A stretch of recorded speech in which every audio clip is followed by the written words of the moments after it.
Hi friends, मेरे YouTube channel bite boost में आपका स्वागत है। यहाँ पे आपको कॉम्पिटिटिव एग्ज़ाम से जुड़ी हर एक अपडेट दी जाती है।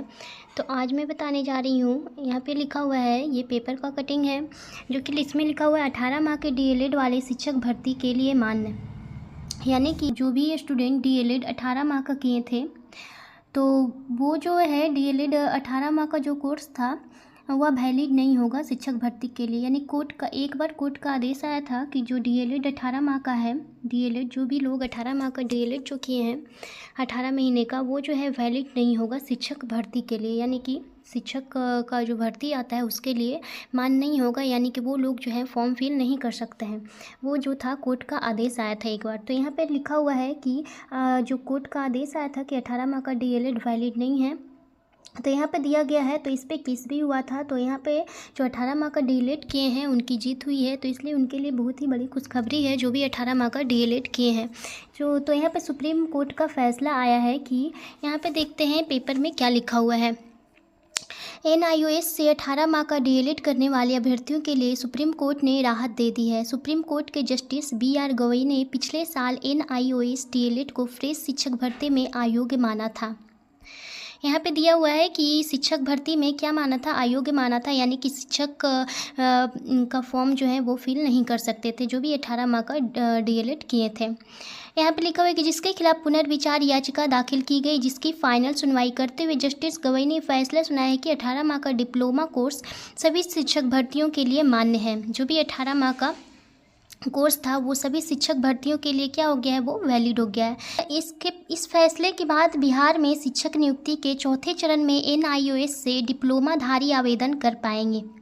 यहाँ पे जब टीचर का टायर 4.0 का जब फॉर्म आएगा शिक्षक का, यानी टीचर वाला, तो इस फॉर्म को फिल कर सकते हैं। इससे पहले सुप्रीम कोर्ट ने कहा था कि एनआईओएस से 18 महीने का डीएलएड करने वाले अभ्यर्थी सरकारी शिक्षक बनने के लिए योग्य नहीं माने जाएंगे। इसके पहले बोला गया था कि जो भी एनआईओएस से टीचर यानी कि 18 महीने का डीएलएड कोर्स किए हैं वो जो है उनका वैलिड नहीं होगा, लेकिन अब जो है वैलिड कर दिया गया है। तो वो जब टायर 4.0 आएगा तो इस फॉर्म को फिल कर सकते हैं टीचर वाला। अभ्यर्थी सरकारी शिक्षक बनने के लिए योग्य नहीं माने जाएंगे और आने वाले शिक्षक की भर्ती के लिए अप्लाई नहीं कर पाएंगे। ऐसे छात्रों को शिक्षक भर्ती परीक्षा से बाहर कर दिया गया है। गौरतलब है कि केंद्र सरकार ने 2017 में कहा था कि प्राइवेट स्कूल में पढ़ाने वाले शिक्षक का एनआईओएस से डीएलएड कोर्स कर सकते हैं। यानी कि यहाँ पे दिया हुआ है कि 2017 में जो है केंद्र सरकार बोली थी कि प्राइवेट स्कूल में जो भी टीचर पढ़ाते हैं वो एनआईओएस से डीएलएड कोर्स कर सकते हैं। तो इसके बाद बड़ी संख्या में शिक्षकों ने डीएलएड कर लिया। तो ऐसा बोला गया था। तो बहुत सारे जो टीचर्स थे जो कि प्राइवेट स्कूल में पढ़ाते थे वो जो है डीएलएड कर लिए थे। किससे? एनआईओएस से, जैसा कि आप लोग सभी को पता ही होगा। तो इसके बाद इन्हें 18 माह में ही डीएलएड करा दिया गया। इसके बाद 24 माह के डीएलएड करने वाले अभ्यर्थियों ने इस मामले पर केस कर दिया।